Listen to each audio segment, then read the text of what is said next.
Who No, does? no, just chill. You can simply click on the OK now. Okay. If there is an OK, you don't Do have to. do do Okay. I click on anything or not needed? It's all good, sweetheart. All good. Okay, good. Advait.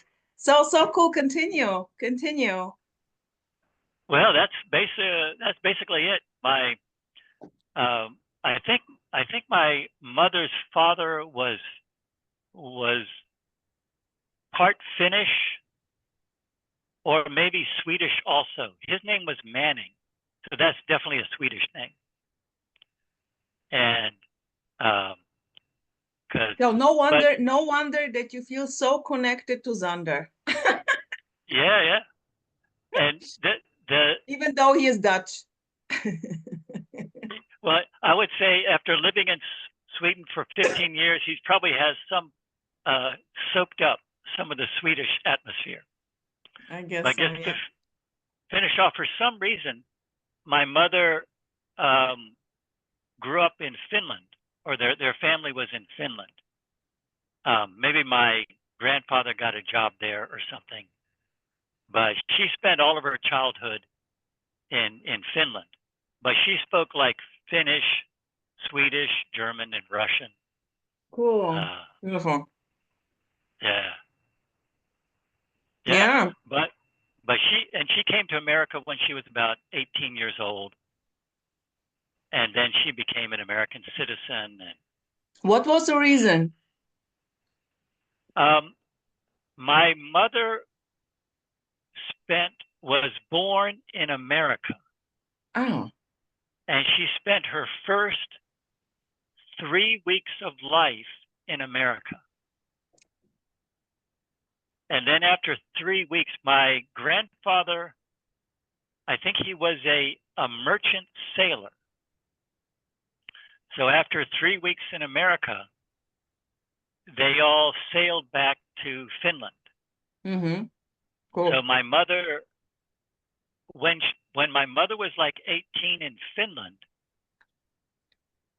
she selected her American citizenship because she had a choice to be either Finnish or American. So my mom came to America, and then she started her life in America, Cool. and Virginia. all, Virginia. You're from Virginia. that's correct. Yeah, Here, by I the way, outside it's snowing. It's so beautiful because here is seldom snow. And I'm oh totally enjoying this. You know, it's simply a different. I have huge windows here. And when you look outside, it's so cool. And my dad oh wow. told me that because I was thinking about my son, how he is going to go to school. And he said, well, don't worry, it's going to melt. Like it's going to be 11 or 8 degrees tomorrow already. Okay. Now, yeah, so 11 degrees is like maybe 40 or so degrees in Fahrenheit. Well, Maybe, I I don't don't know. I don't know. know. Something But like that. so Advait, and I totally loved our chat, as I told you.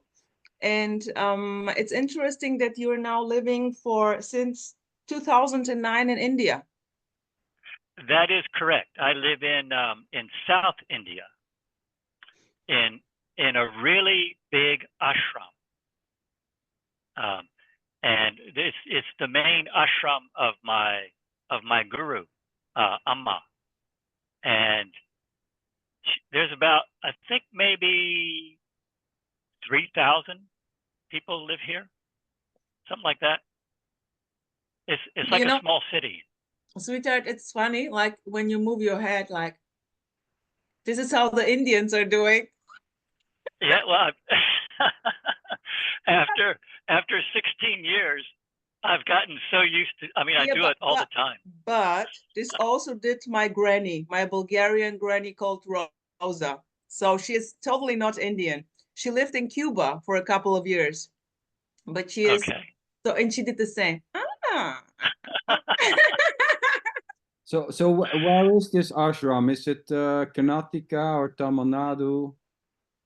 It's in Kerala. Kerala. and Kerala, you probably know, is directly south of Karnataka.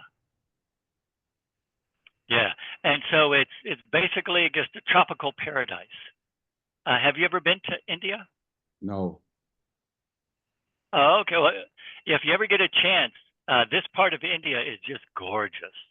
If I ever get the chance to travel, I will travel right to Sweden to visit Sander and his wifey and the doggies. I wouldn't come to India. Oh, well, tell you what, can I join you? I want to meet the doggies also. Yeah. They look very friendly. They look Yeah. wonderful. Mm. Yeah, They are very friendly. Yes. yeah. So I've seen- Advait, tell. So, what was the reason for you to move from Virginia to India? I mean, come on, and now it's over. So, how many years is it? Oh my gosh, 16 years. amazing. Yeah, there's no reason whatsoever. So wait, and you said, yeah, and you said like, when I asked you, how does it feel there?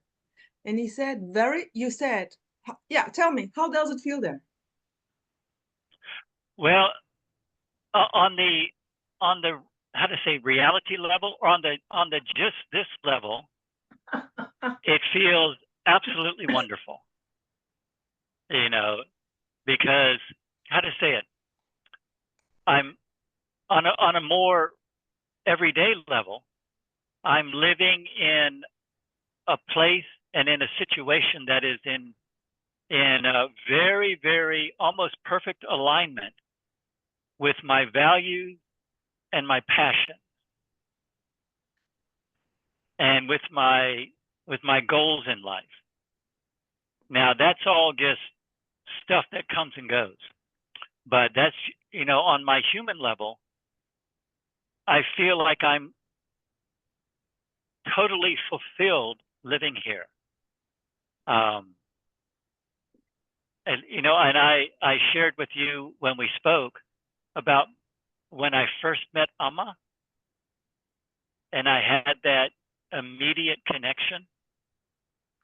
Oh, I'll show you her picture. Mm-hmm. I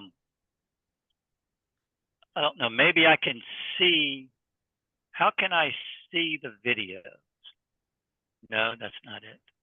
You can also hold the picture, Advait, just in front of the camera. Just turn it a little bit higher.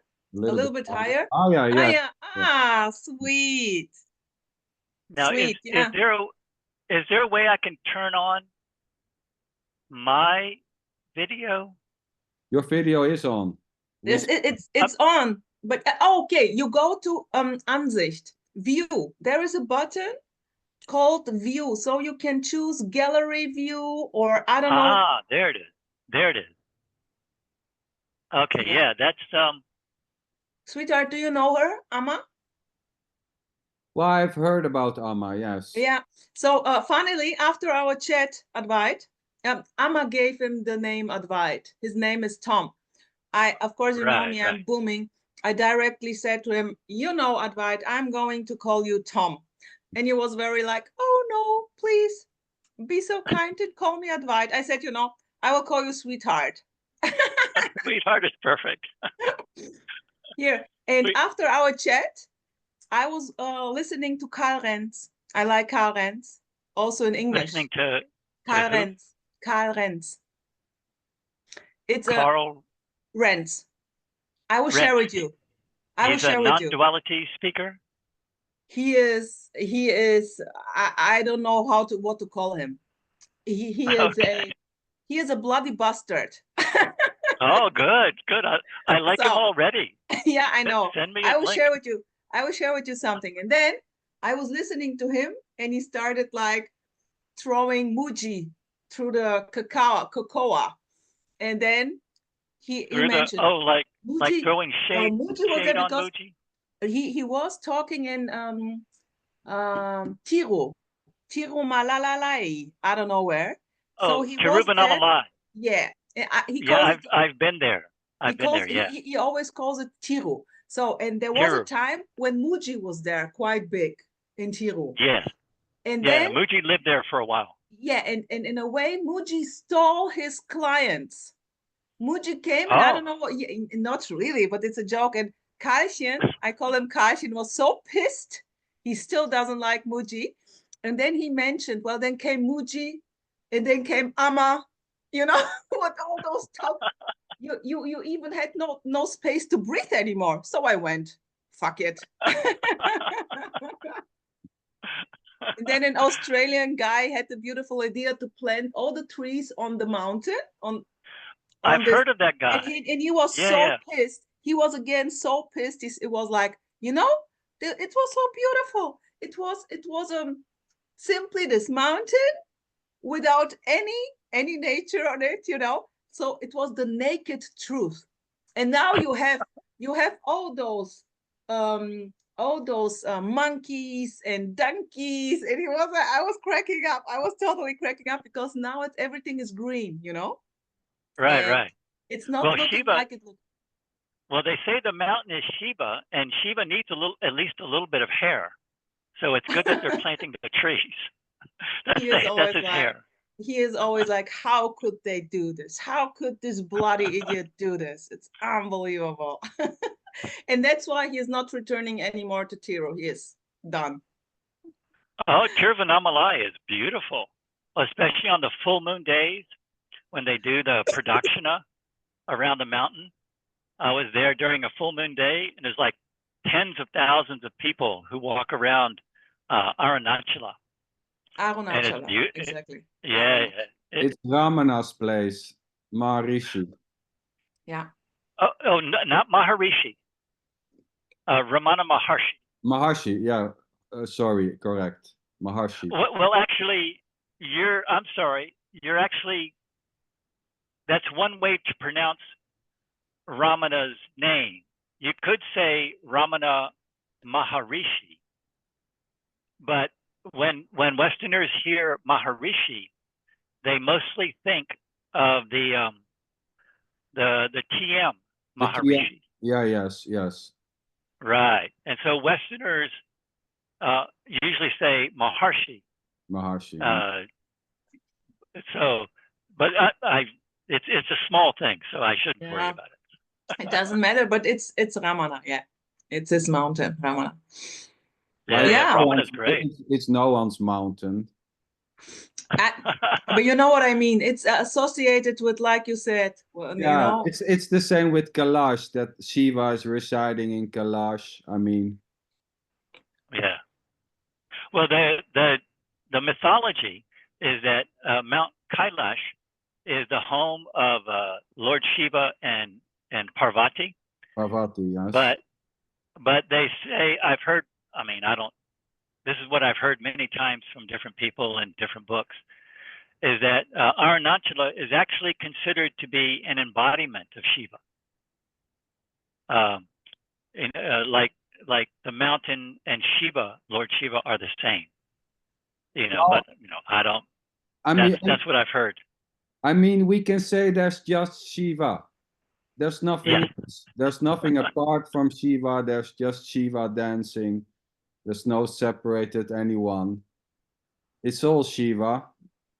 I mean, it's all just simply this, the directness of whatever seems to be happening. And calling this Shiva or Brahman, is this already? I mean, there's just simply no separation. There's nothing apart. So, in a way, it's all Shiva. And in a way, there is no Shiva.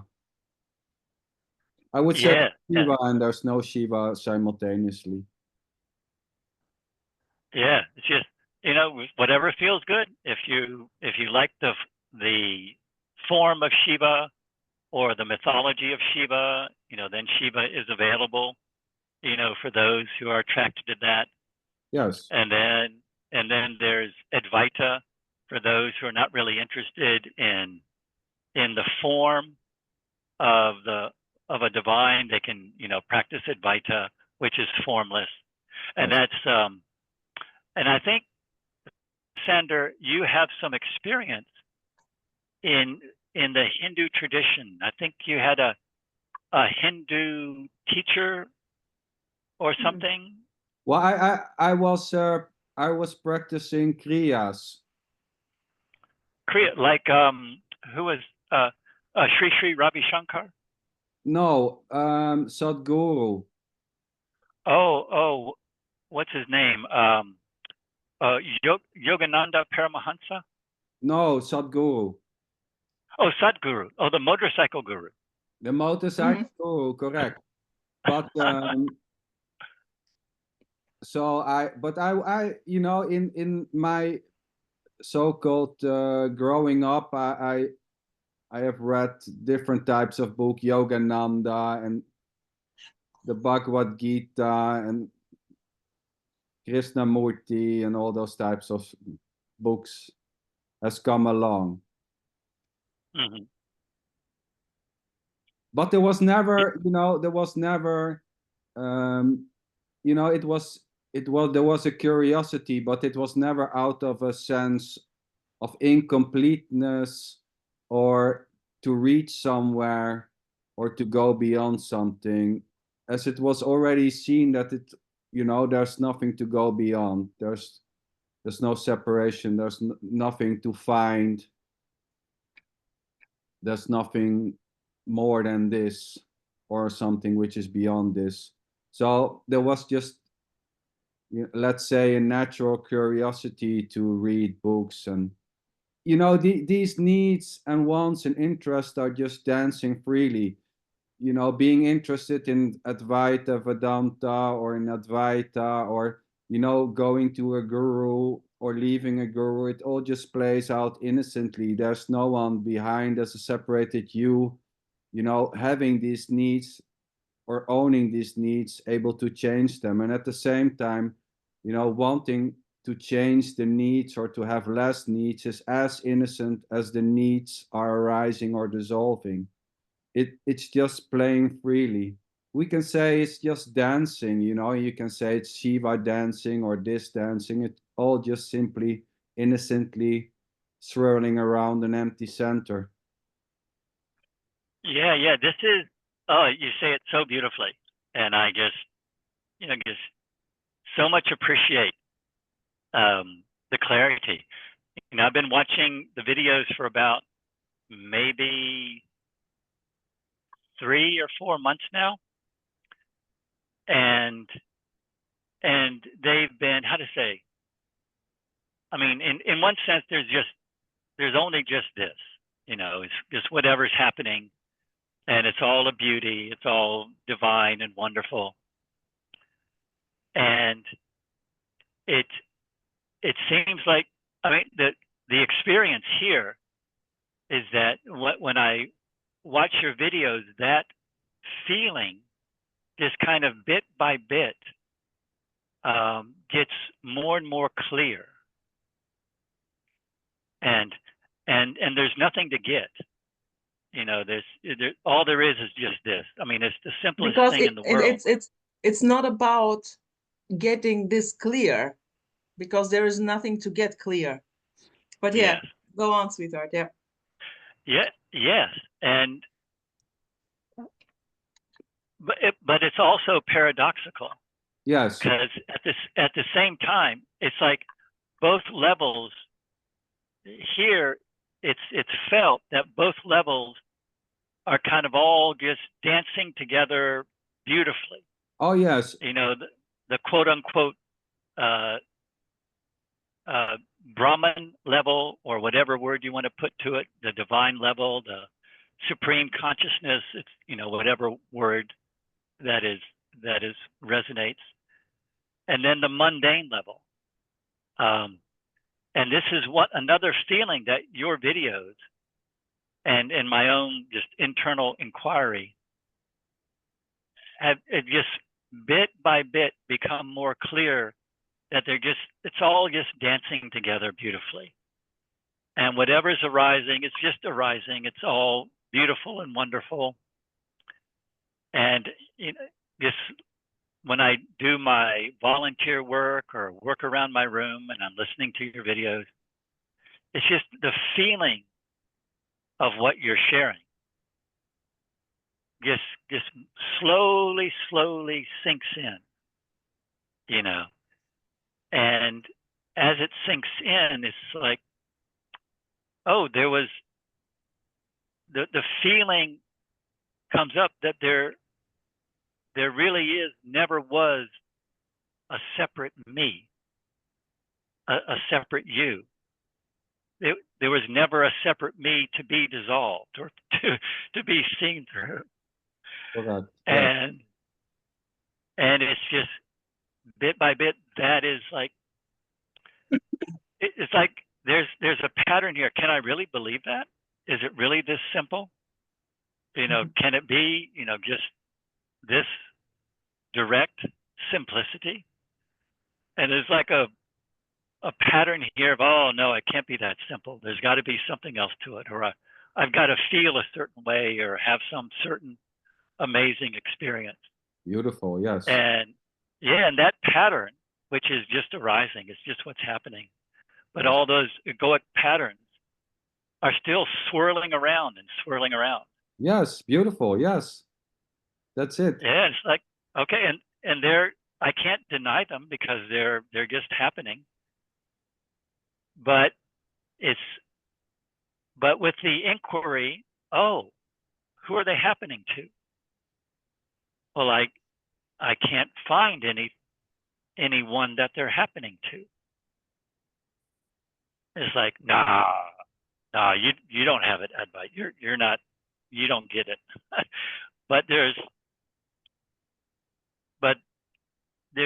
like it's almost like having like a confidence in the clarity and simplicity, of what's being offered here. So that's one way that I share it. Yeah. Thanks for sharing, Advait. Beautiful. Yes. Yeah, it's beautiful. Love it. Yeah, and it is, and sharing with you, Rosa, a few days ago. There is an experience here of some kind of subtle energy transfer or just energy gift, or whatever it is. But after sharing with you, there's like a boost of confidence is arising here about the simplicity and the directness and the clarity of just this. And Boom. and yes, exactly. And also when I share directly like this, in real time with someone who's also, like both of you, really embody this directness and clarity and simplicity. It's like when I go about my daily activities, it becomes like a little bit, how to say, the clouds of ego just kind of naturally, just on their own, just kind of clear up. That's the experience of what's happening. So there's a real appreciation, for being able to share directly with you. Cool, Advait. Thanks. What are the clouds of ego? Can you please explain to me?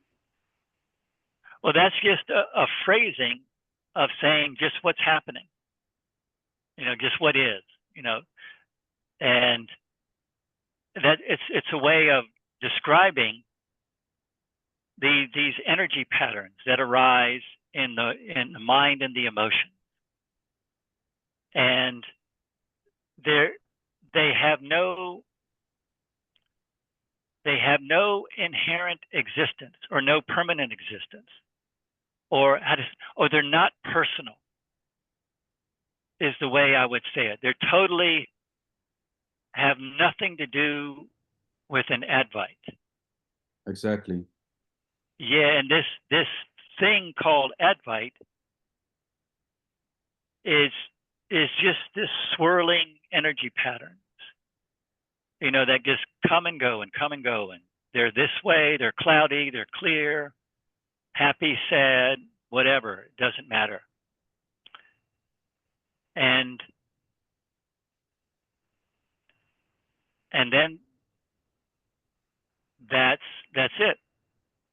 They're just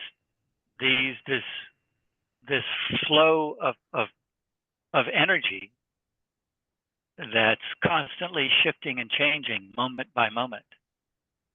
Yes. And sometimes, because there's a pattern, there's a strong pattern of seeing or of identifying with all these energy patterns as a personal Advait, as a personal me. And that's a strong pattern. But however it works, that there's an experience, an appearance of that identification dissolving. And the identification is not a personal me. It's just another energy pattern. It's the same mechanism, I would say. So, Yeah. there's just an innocent, automatic flow or stream of happenings arising and dissolving. Which is this already? Yes. It's not Yes. something else. It's not something which is apart from the directness of whatever seems to be happening. So either the personal or the impersonal is already not two. It's not apart from this. It's already just simply this. It's already the flow as personal or impersonal, or the sense of personality or impersonality, or the lack of that sense. Yeah. And there can be moments of identification, or this identification pattern may get triggered or activated for who knows, whatever reason. And then there's like the experience or the identification of a personal me, a separate me. And then, and then that'll drift away. It'll dissolve. And then there's the sense of a personal me is like, that pattern is now faded into the background. And I was sharing with Rosa how for a number of years I've had this internal practice of self-forgiveness, or I'll just call it this internal pattern of forgiveness, because like almost everyone on this planet, I grew up with a battle in my mind. A battle of, oh, here's these parts of myself that I don't like. And then this part of myself would come up, oh, I've got to get rid of these parts that I don't like. And then, and it's been very helpful to just stay up. This is okay. This is just what's arising. It's not a problem. Yeah. To practice this like forgiveness. This was in a way also similarity. Also is doing this. Yeah. This is in a way also a similar thing we had. We also had Thich Nhat Hanh in common, funnily. But this thing, yeah. I called it therapy. So I was very happy when I knew it's simple. And then the message was like, well, it's what it is. And there is nothing wrong with this being There's shit. nothing wrong. And this was the first time I heard it. And this was in a way, the guy who was teaching this, he in a way, I liked him very much. And there was a beautiful connection, like maybe with you and Amma, I don't know. And there is automatically this, if you are not convinced, then maybe there are doubts. And it was impossible. I had no doubts. He convinced me from the very beginning. There wasn't even no need to convince me. I was done. And this was in a way, it went very boom, boom, boom, boom, boom, boom. It was a very intensive time going through this. And this was with Thich Nhat Hanh? No, this was another one. Not Thich Nhat Hanh. Thich Nhat Hanh was when I was younger. Oh, may I ask who this other one was? I mean, it's you don't have to I share. will tell you later. I will tell you later. Okay. Okay. Yeah, no problem. No problem. Okay. So with this other person, what I'm to make sure I understand. Early on, when you met this person, the clarity of your true nature, which is just this, that was like revealed early on. When I with saw this him, person. when I saw him, I just saw him. Right. And I saw myself directly. It was so direct. Okay. So that's why I compare it with you and Amma, because you really just wanted your friends to leave it now. And you said, okay, I will see this lady, whatever this is. And then you were like, what? You know, and this is exactly as crazy. I just saw him and I was like, oh my gosh. And this is, I cannot say what it was, but there was no need to convince or anything. It was just like the same, no separation. It's just the same. Oh, so just like seeing him convinced you of like your true nature as just this, or the connection? This was not a convincing. It was just like natural. seeing this, what I always knew. There it gotcha. is. And then talking with him, it was the same. It was as if I'm talking.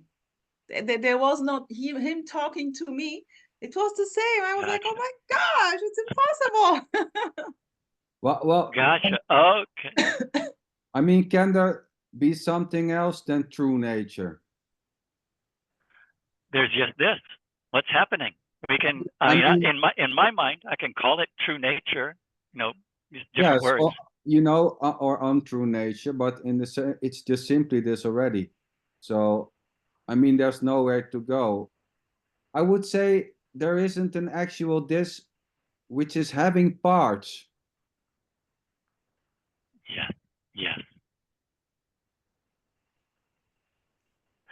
There is no you Yes. who has a part, you know, or not a true part or untrue part or a divided part.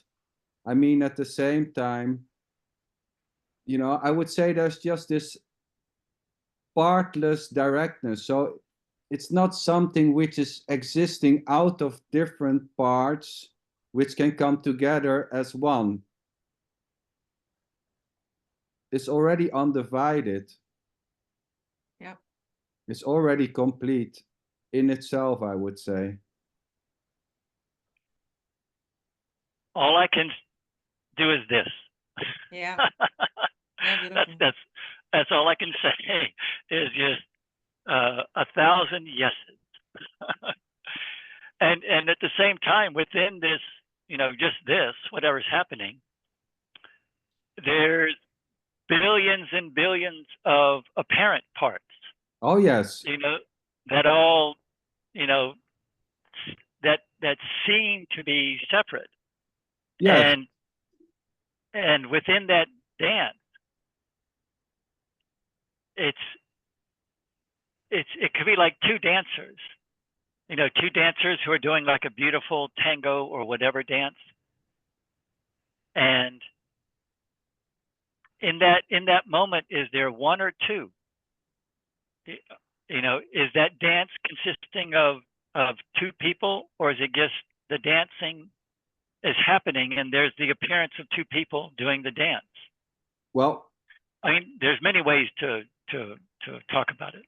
Of course, I mean, the claiming that there is two is already not two in the sense, because it's not something else apart from this. So, you know, even the sense of separation is already not separated from this. Yeah, it's just another appearance, and all these appearances. I mean, the feeling here is that all these appearances are all interconnected. There's no fundamental separation. Exactly. Yeah, or I mean, you've heard this 1,000 times. We all have, but it's you know, like the waves on the ocean. You know, it appears, you know, this wave looks this way, this other wave look a different way. but it's all just water. Yes, the wave Water. is never separated from the ocean. Yes. And, you know, an ice is never separated from water. You know, the clouds are never separated from water. It's, you know, it's all just water. You know, and water taking on different forms, but it's, and like the ocean itself, you know, is full of living creatures, fish and plants and all kinds of things. And so, like to think of the ocean or to imagine the ocean, you know, you can't imagine the ocean without all the living creatures in it. You know, that they all form one wholeness. And so and that's the delight, the mystery, the beauty is, like, you know, it seems like, oh, there's three separate people here, you know, in three different parts of the planet. But but at the same time, there's just this. There's just, Which you know, just which includes the sense that there is three, or the statement or the belief that there is three separated parts, which is already not separated. So I would say it's both separated and not separated simultaneously. I mean, whatever is happening is not separated from something else, as there is no something else. So the feeling of the sense of a me, of a separation, or whatever you call it, is already full and complete. But I have one thing. When some speakers are saying, well, this is not just an idea, the me, the self, it's not just a thought, it's not just an idea, it's just embodied. It's embodied, it's an energy. But there is nothing wrong with this, of course, because this is a tool. That's just another idea or another expression or another claim made innocently and effortlessly, that the me is not a fault, but that it's an embodiment. I mean, there's no way to escape it. I would say there's no separated solid you existing outside of the idea or the sense or the belief that it's existing or not existing. Beautiful. yes. That's all I can say. Advait, I remember in our chat you mentioned, I guess, three times. It was really like big. I think you are now doing, in a way. There was this. I cannot give it now again. Maybe you can remember what it was. It was something you are now doing, like as you said in the beginning, with doing this inquiry. Well, is there someone for whom is this happening, you know, to start with, and just seeing that, yeah, that there is no Advait already to start with. The show is simply playing out. And there was a thing, but I forgot it. Oh man, I thought you know it. So what, this is not this inquiry, it was about something else. You mentioned it also at the end. Can you remember something which is Yeah. Well, the one practice that I do is this self-forgiveness. And another internal, something that I've kind of internalized. I mean, I'm using dualistic language here, but you know, this is what it is. Why not? Oh, yeah, of course, no problem. Yeah, no problem. That's it. Sander, you said it exactly. It's no problem. And that is a quote unquote practice that I've kind of built up a habit in my mind of that, because I'll often have, you know, I got all kinds of egoic patterns happening here. You know, I've got all kinds of trigger points. And, you know, sometimes people around the ashram will trigger me because I've got, you know, these egoic patterns still happening. And one thing that arises along with the difficult feelings is, oh, this is not a problem. Or I feel like a separate self. Yeah, so what? Who cares? It's not a problem. It's just what's happening. You know, I get triggered and my ego rises up. My ego. I gotta use this kind of language. And my ego rises up. And then also what arises kind of habitually is this feeling of no problem, who cares? You know, so you've got ego energy patterns. Well, welcome to the human race. I would say it's all You know? ego. It's all ego. I mean, we can say there's just ego, but there's no one apart having an ego or having egoic patterns, able to lose it. We can say it's just ego. There's nothing else. Yeah. It's just what's happening. Mm-hmm. You know, it's Yeah. not happening by anyone. There's no one owning this ego. There's no one doing this ego. There's no one for who this ego is playing. It's all just simply this. You can call this the ego. What else? This observation play which is happening there, like, oh, there is my ego or whatever. There is still the observer and what's happening. And this, in a way, is of course also the directness of what is. But this simply is one step too much. It's even more simple. It's just the trigger. Fuck, this idiot is triggering me here in front of the ashram. I don't like it. Boom, that's it. And the second That's thought, it. oh, Yes. this is my ego now. It's been triggered. This is not happening because there is simply, for whom? This is Well, it's Yeah. the same mechanism. It's the same. It's the same functioning innocently.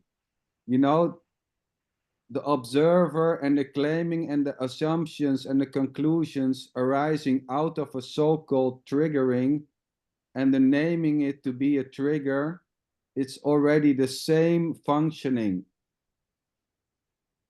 There's no separated observer seeing this as something which you are apart from this, who is seeing this triggering.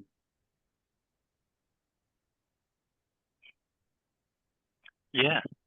And something that's helpful and when it and seeing it clearly is this is not quote unquote me doing it. This is just what is arising. Is this feeling of it's all good. Yes. Whatever is that feeling is just arising. And it's just how to say, it's just like a cloud moving across the sky, or like the wind blowing or the rain falling. I think I've heard someone use that analogy. yeah. And it's like there's so many things happening here that could be labeled dualistic. And there's an underlying feeling of, so what? Who cares? It's just what's happening. It's just the energy pattern. It's just arising with all these different energy patterns. Some of these energy patterns feel very open and relaxed and free. And there's like wanting to be in that energy pattern. And some energy patterns are very difficult. And then there's a wanting to soothe or to relax those energy patterns. And that's just what's here. And there's more and more, it feels like the fundamental way to really absorb what you're sharing, Sander, and what you're sharing, Rosa, is to feel and appreciate and love this feeling of relaxation and letting go. And maybe it's a doing, maybe it's another kind of ego. Rita, yeah. But it, Let me. go ahead. I totally got you. I've been through everything you're saying. I know it out of my experience, and it's beautiful. I always say follow your highest excitement, and knowing your background. It's in a way, as you already said, you feel very good there, like you really enjoy the time, and it fits with your ideas, values, whatever. Sorry, I'm chewing on my lakritz. What is that? You know that? Licorice. Yeah, you know this? I love it. Oh, I got to put my glasses on now. Oh, licorice. Oh, yeah. That's the good stuff. So, but while listening to you, I totally knew, like, when you say, well, it's all good, you know, shit happens. Well, it's all good, but in a way, this is helpful as a praxis, and in a way, it's all good as soon as you think of it. And this observer is able to put the label, oh, it's all good. Ouch, it hurts, but it's all good, you know? And it's in a way a doing, like you said. Maybe it's a doing. Yeah, but this is it too. So, and this thing may simply stop. This may simply stop. Then it's just like, fuck, I don't like it. And maybe being rude. Maybe being rude and screaming and shouting and being angry. So what? Maybe there is then the sense around. Oh, can I do that now? Can I do that now? I shouldn't be like this. I should be more polite. I know it better, you know? And this may come feeling guilty or whatever. All emotions may pop up. It's full on. You have no fucking clue. And this is not in a way to make your story more nice and beautiful and comforting and cozy. It's quite raw and direct, and it hurts. And then in a way, then there is this hopelessness, as I said to you, you know, in a way, when this hopelessness kicks in, then there is this, in a way, it's a joke. You can see the joke in this, you know. If it's so hard, it's not. There is no way to take it, because it's simply, the shit show is simply, there is just a shit show. Then there is this natural ease with this. Well, okay, it's a completely giving up. No choice, but you are not doing it. You're simply like not there. There is just what is. And that's in a way also the funny aspect. Then this irony kicks in without a choice. And then you start maybe to laugh in the midst of the shit. Oh my gosh. Okay. You know, this is what's coming up here while listening to you. And and of course, I think it's beautiful to take care of yourself, to comfort yourself, your body, whatever, you know, it's cool. Maybe also to check the ideas which are coming and going. Also, like, trying not to consume bullshit on YouTube. Maybe just to be more selective with the input, or which means watch only the sander video. Okay. No, actually it does. The sander videos are pretty darn good for me. Yeah, but you see, there is no choice, you know, because you know this, when you watch stuff, it simply pulls you down. It's so bad. You cannot stop watching this, maybe, you know, and then maybe my friend, I have a friend, she's so sweet. She totally resonates with Buddhism now, and she's now trying really. I also love Buddhism very much, and she tries now, of course, to think positive, you know, to always think everything is fine, and you know, like, in a way, God is on my side and I'm safe and blah and whatsoever, you know. And this is beautiful, and that's why I'm saying follow your highest, and nothing wrong, but this simply may stop, you know. There may be simply no energy more for this. Like, you can say, oh, because I did this work, I don't know what kind of work, that's why now, oh, look, I have a job, my family, money, everything is beautiful. Well done. Or doing everything, full on effort, total crap. It's not working out at all. And then you go and say, oh shit, I'm doing something wrong. Obviously, it's not working here. And this is in a way, that's in a way the joke. There is simply no one to start with doing something right or wrong. But if there is naturally so the impulse to do practices like, I don't know, positive thinking or inquiry and saying just this, which happened to here. I also did it. That's it. That's it. No matter what. Yeah. Yeah. Yeah. There's a feeling here, or what's arising is a feeling of non-attachment to these patterns, like these patterns that are here of quote unquote taking care of myself.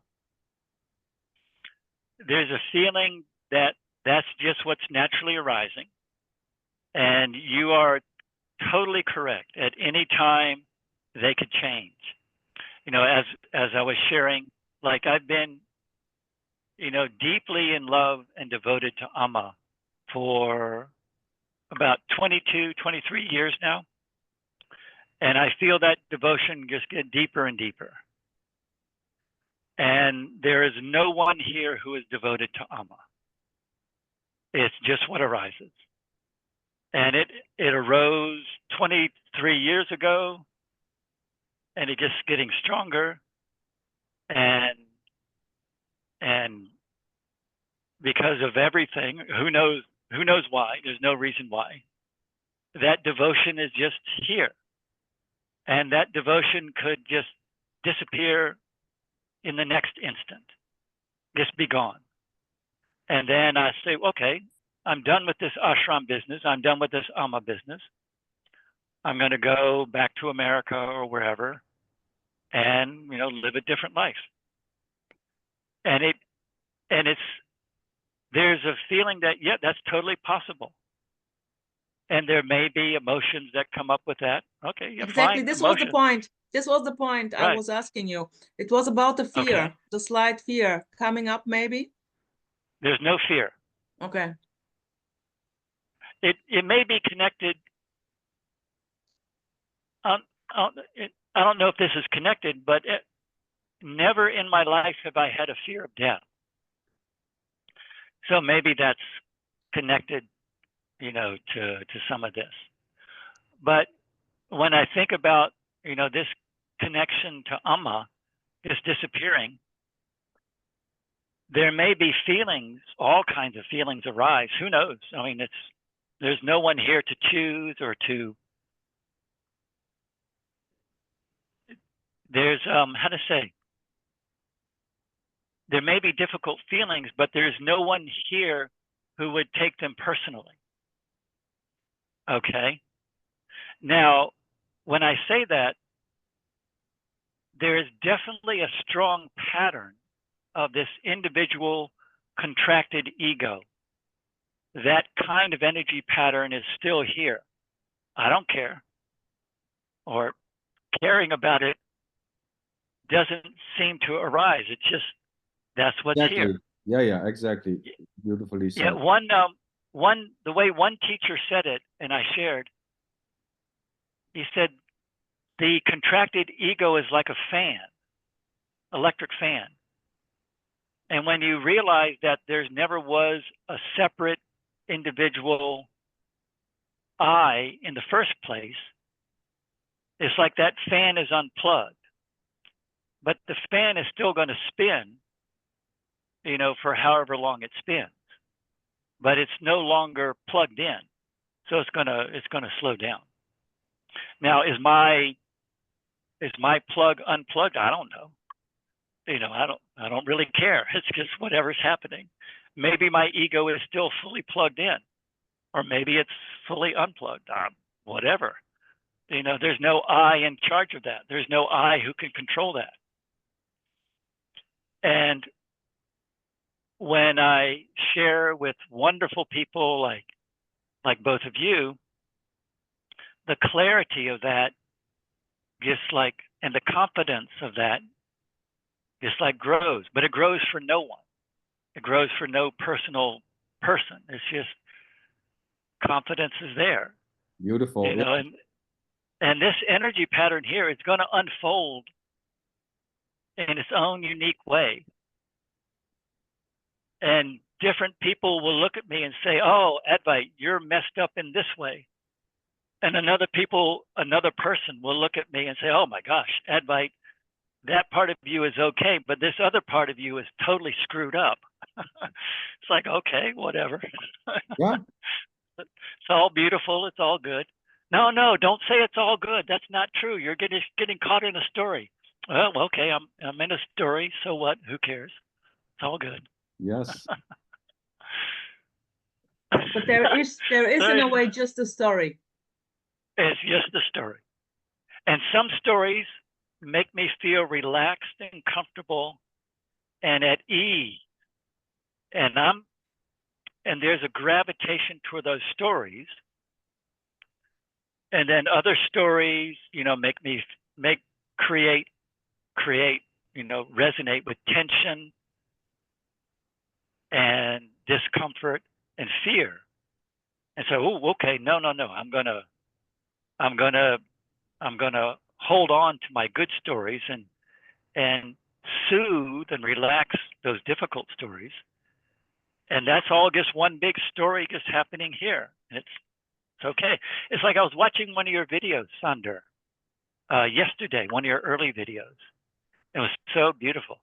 You were sharing about there's only this, you know, which you've said a million times, and I love it every time. And you were also sharing that it's beautiful. Whatever this is, it's a beauty. Yes. And like both of them were happening at the same time. That there's only this, there's just what's happening, and there's a beauty. And inside here, there was like, yes. Yes. There's no one here to take that personally. There's no one here to hold on to that. But there may be energy patterns that Yeah, do want trying to hold on. Yes. Yeah. Instantly so. Yes or not.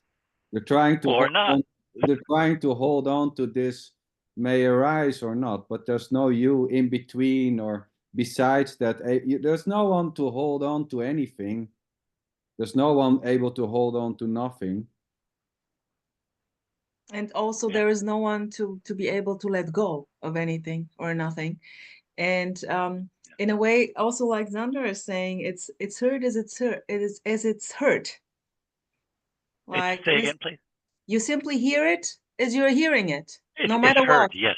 Listening to Xander's video, you're like, oh my gosh, you know. It was like when I met him for the first time. I don't know, 1.5 years ago. I don't know. He is on Facebook, and his name is Conscious Being on Facebook. And he popped up, and I was reading a bit. I'm not so much on reading. And I totally loved it. And we started doing interviews, and then I invited him for an interview. What I noticed throughout the chatting with him was this so simple, so easygoing, direct, you know, and it was directly reflecting back, you know. It was so, I don't know, when I shared this with my friends where we had the channel to do the interviews, and I was explaining, we did a chat, I so that I could see him, and then afterwards I was explaining to Svenchen, sweetheart, and I was like, Sven, it's unbelievable. He's like a tree. You know, like so nature, full on, simple, direct, no need to say anything, you know.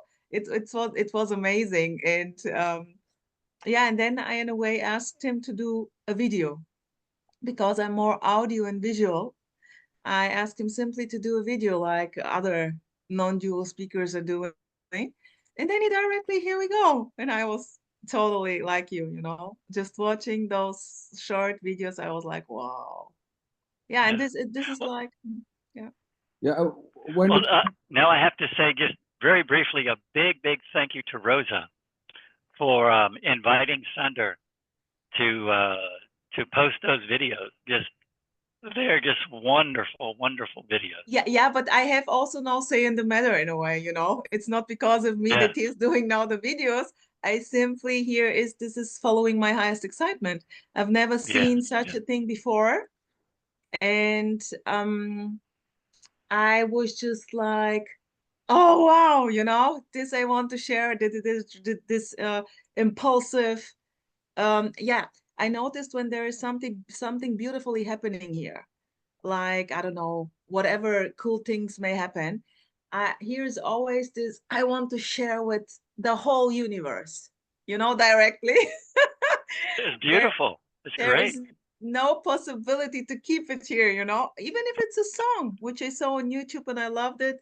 This may be shared with 30 people, you know, and this is also like here, maybe this is, I can remember like how Xander, I don't know if it was you, because I did not see a sense to make a YouTube channel, because Xander opened the YouTube channel where he could put the movies. And that's it, you know. And I was just happy for this. And then I don't know how it was. I also opened the YouTube channel and we were posting the same thing simultaneously. And this was so cool because, you know, it's not about the YouTube channel. It's just about the play, the joy. It's about enjoying the game, posting a video, you know, and it's so crazy. Yeah. What to say? It's just playing, like children playing. it's funny, you know, when Advait is saying this devotion to Amma may just simply dissolve, you know, this love may stop. It's the same with these types of videos and conversations.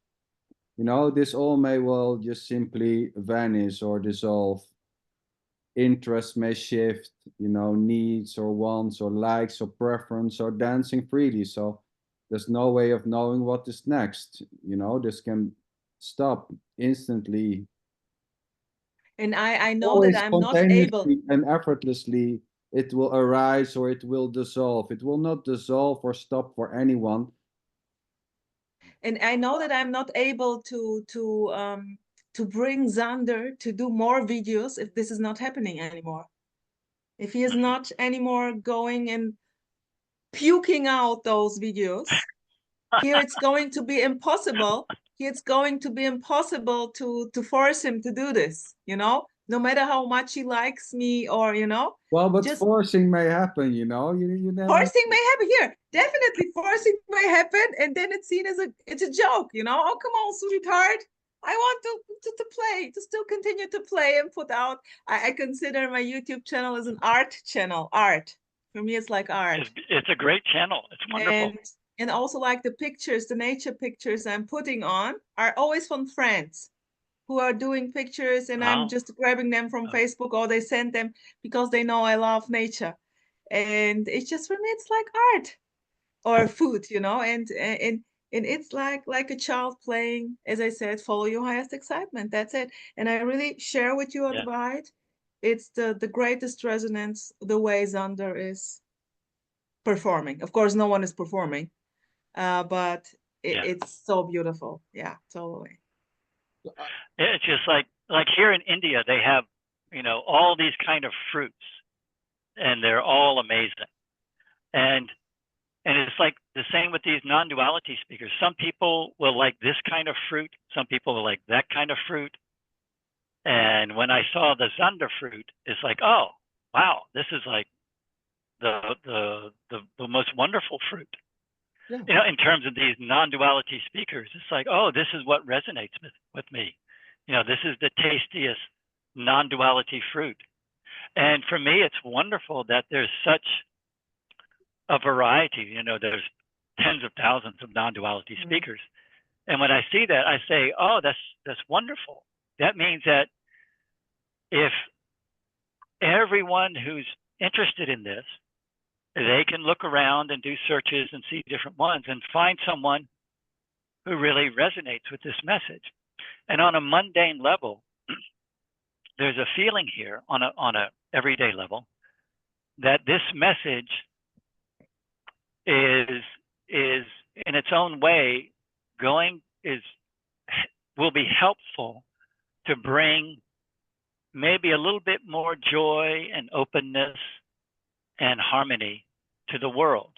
And it may happen, that's what, this energy pattern loves it when that happens. When there's more harmony and joy around, this energy pattern, just loves it. Part of my highest excitement. Yeah, totally. But if it doesn't happen, well, yeah, that's the way the cookie crumbles. Yeah, exactly. Beautiful. Yeah, and I was going to say, if you ever need to force Sander to make more videos, just tell him you're going to take away his Indian porridge until he makes more videos. But Mama. he stopped with the Indian porridge. He stopped. Mama. He did. He did. Sweetheart. Well, then you tell him you'll give him more Indian porridge, and you won't stop until he makes more. No, I will take away the kefir if you're not doing videos. Oh, kefir? That's like yogurt drink? Yeah. Yeah. It's you make it yourself. It's like curd, like Indian curd, but slightly different. In India they eat a lot of curds. Yeah. And the porridge was millets, pearl millets, and so gotcha. it was an Indian brand, Manna it's called. Okay. So, yeah. Yeah, there's a lot of really wonderful Indian foods here, that I've discovered. I totally liked that last summer Sander, in a way, infected me with the idea of kombucha. He is also doing his own kombucha. And I also want, in a way, to eat healthy and to have all those beautiful bacteria, microbiome and probiotica. And he was like, yeah, he already knew, in a way, a couple of things which are not so expensive to buy and but to do it by yourself. And I started this thing, and yes, sweetheart, I wanted to also I'm sharing with both of you, sweethearts. So my last kombucha brew, was the best. It's so cool. It was the most tasty, I guess, simply because I put more sugar in it. That'll make it good. I just took it. No, there were a lot of bubbles already. So it's full on. It's ready. It's not like only candy tea. No, but the sugar was fermented. Yeah, fermented, but this was really the best because I simply did not wait too long. And this was this I wanted to say. Strike. Well, I've got some good news for you. Here at the ashram, they have something called the Western Cafe, where the Western people run a kitchen so they can make Western food for all the Western visitors here. We get hamburger, a lot of people. Pizza. Well, no meat. Definitely no meat at the ashram. Okay. But we do have eggs. Okay. No meat or fish is allowed here. Okay. But one of the things they make is fresh kombucha. Yeah, they make quite a bit of it. It's very popular. Good. And it sells a lot. Unfortunately, about a year ago, kombucha started to give me headaches, so I can't drink it anymore. Okay.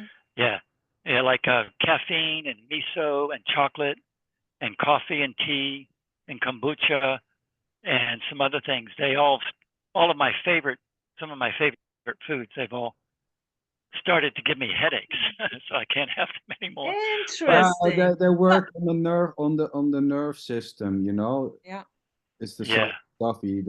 We call it the central nerve system is stimulated in a way by coffee and chocolate. Of course, it's also a stimulant. You have this type of.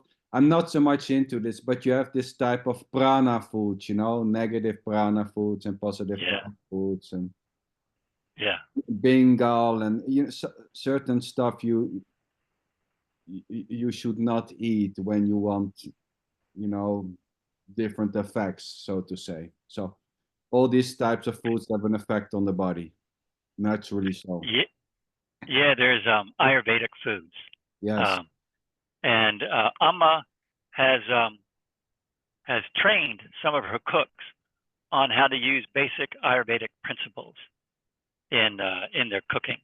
So yeah, Rosa or Sander, if you ever in the middle of a deep, dark, cold German and Swedish winter, want to take a little break, come here to the ashram. It's beautiful here in December, January, February. It's gorgeous weather. So you have an invitation. Thank you, Sweetheart. Thank you. And then, Nice. And the next time I have to do a visa run, maybe I'll swing by Europe. I think, Rosa, you're in Hanover? In Hanover, yeah. Hanover. Okay, that's near Hamburg? Yeah. So, yeah. Yeah. Well, I got to come to Hamburg because at least one time in my life, I have to see a St. Pauli play at their stadium. San Pauli. Okay. Yeah. Yes, St. Pauli. Yeah. I'm not so much my into favorite. soccer. Okay, here it's Hanover. Yeah, they're my favorite. Yeah, here's Hannover 96, and the soccer, it's from Hanover, the one, and St. Pauli, yeah, Derby. They're always fighting. Yeah. Yeah. Well, you probably know that St. Pauli is a very progressive, left-wing football club. You probably are already aware of that. No, I'm not interested in this. Oh, I love this stuff. Yeah. Yeah, I have to say, in some ways, I'm very political minded, and there's an awareness to have zero attachment to it. Beautiful. But I do have some kind of passion for that kind of stuff. Beautiful. I think it's beautiful to be, in a way, I also noticed that a lot of things I'm interested in, and this was in a way not the case. And now it's simply more and more, but in a way, yeah. No system behind it. So fully engaged, but not attached, I would say. But I mean, yeah, beautiful. Full on, yeah, but not attached. Like full on. Go ahead. No. One Zen teacher said it in a very nice way. He said, "Great effort with no desire." Yes. Or great effort, great activity with no attachment. Yeah. Yeah, of course, it's easier said than done, but that resonates a lot here. Yeah, it's so funny when you say, of course, it's easier said than done. Well, there is no need for this to happen, whether it happens or not. It's all effortlessly, the idea or the feeling that it takes effort comes already effortlessly. There's nothing but effortlessness, I would say. Even the sense that it takes effort comes effortlessly. Yeah. Yes.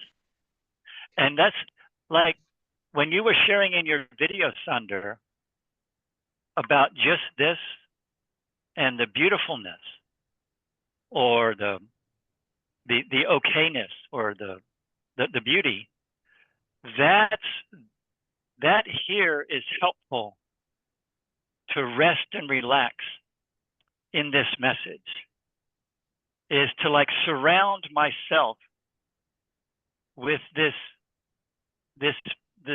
effortless, non-personal beauty and divinity and wonderfulness of just this. And this is a wonderfulness that embraces all the difficulties, all the pain and the sorrow and the suffering. It's like fully embracing and surrounding. This is all just a story. Already. I simply wanted to add the word already. It's what it is. Yeah. There is no need to change anything and no need to think of, oh, this is so beautiful. it hurts like, I don't know what, but it's so beautiful. No, of course not. It's not beautiful, but maybe the sense of beauty, whatever this means is there the whole time. Nothing is lacking. There is simply nothing missing, and no matter what is happening. And by the way, I also had this, is a praxis. I was watching, when going to bed, I was watching a clip called The Quantum Acceptance, like, which was saying, the words were like, well, already accepted, already accepted. And it's true, you know, no matter pain in the body, mind fuck, already accepted. Why? Because it's there. And there is even no need to say why, to ask why. It's there. And, you know, it's just like, again, this hopelessness. That's it. Accept it. And there is this letting go. And no one can do this. It's just like, again, following your highest excitement, going to bed and listening to this bullshit. That's it. Boom. Well, I would say there's no one in a state of non-acceptance able to move to the state of acceptance. Acceptance and the lack of acceptance are dancing freely, you know? Again, just arising and dissolving, you know, there's no control in acceptance or the lack of acceptance. And at the same time, trying to be more accepting is already innocently arising or not, until it stops or shifts or arises or becomes very intense spontaneously. So Yeah, beautiful. Yeah, that's Beautiful. all I can say is yes. And it's, yeah, and here it's, how to say, this is like, it's just, all of this stuff here is just unfolding however it's going to unfold. And it just seems, it's delightful to this organism, or this character is just delighted that for whatever mysterious, not a reason, for no reason, this message and this journey that's not a journey just seems to relax and sink deeper and deeper into peacefulness. Beautiful. Into a kind of this joy that's completely impersonal. Beautiful. And it's joyful because it's impersonal. Yeah, exactly. Exactly. Yeah. That's the joy. That's the freedom. That's the joy. And here, because it's not about you, it's not about me, it's impersonal already. And this is this is the freedom, you can say. Yeah. I totally loved it, Advait, how you expressed it. It was exactly like how I would put it and try to explain it. So really beautiful. Thank you for sharing. You have a beautiful way of sharing, very open, honest, direct, and simple. I can directly understand what you mean, but that's maybe because we are ticking very similarly, you know. So no, it's because I'm half Scandinavian, or I'm half Finnish. Of course, of course. And Northern European, you know, all the Scandinavian countries and Dutchland. Is Dutchland Holland? Is that? Yeah, Holland. Holland. Okay. Netherlands, yes. And I know some of the Netherlands, and I know some Northern Europeans here at the ashram, and they all have a certain kind of directness. Interesting. Interesting. Especially the people from Holland, Denmark, Sweden, Finland, Norway. Yeah, it's cool. Well, the Norway people are pretty gentle, but the others, they're beautiful and wonderful, and they can be very direct and clear. Yeah, cool. And I love kind of seeing and absorbing that kind of energy. And I see the beauty of that kind of energy. Beautiful, beautiful. Sander, Lientjen, sweetheart, thanks for doing this here with us. Thank you. I really enjoyed it. Advait, such a thank you. pleasure to meet you and to chat and to interact. Thank you for your openness. I found it very beautiful. Thanks. And sweetheart, just stop the recording, please, and stay tuned.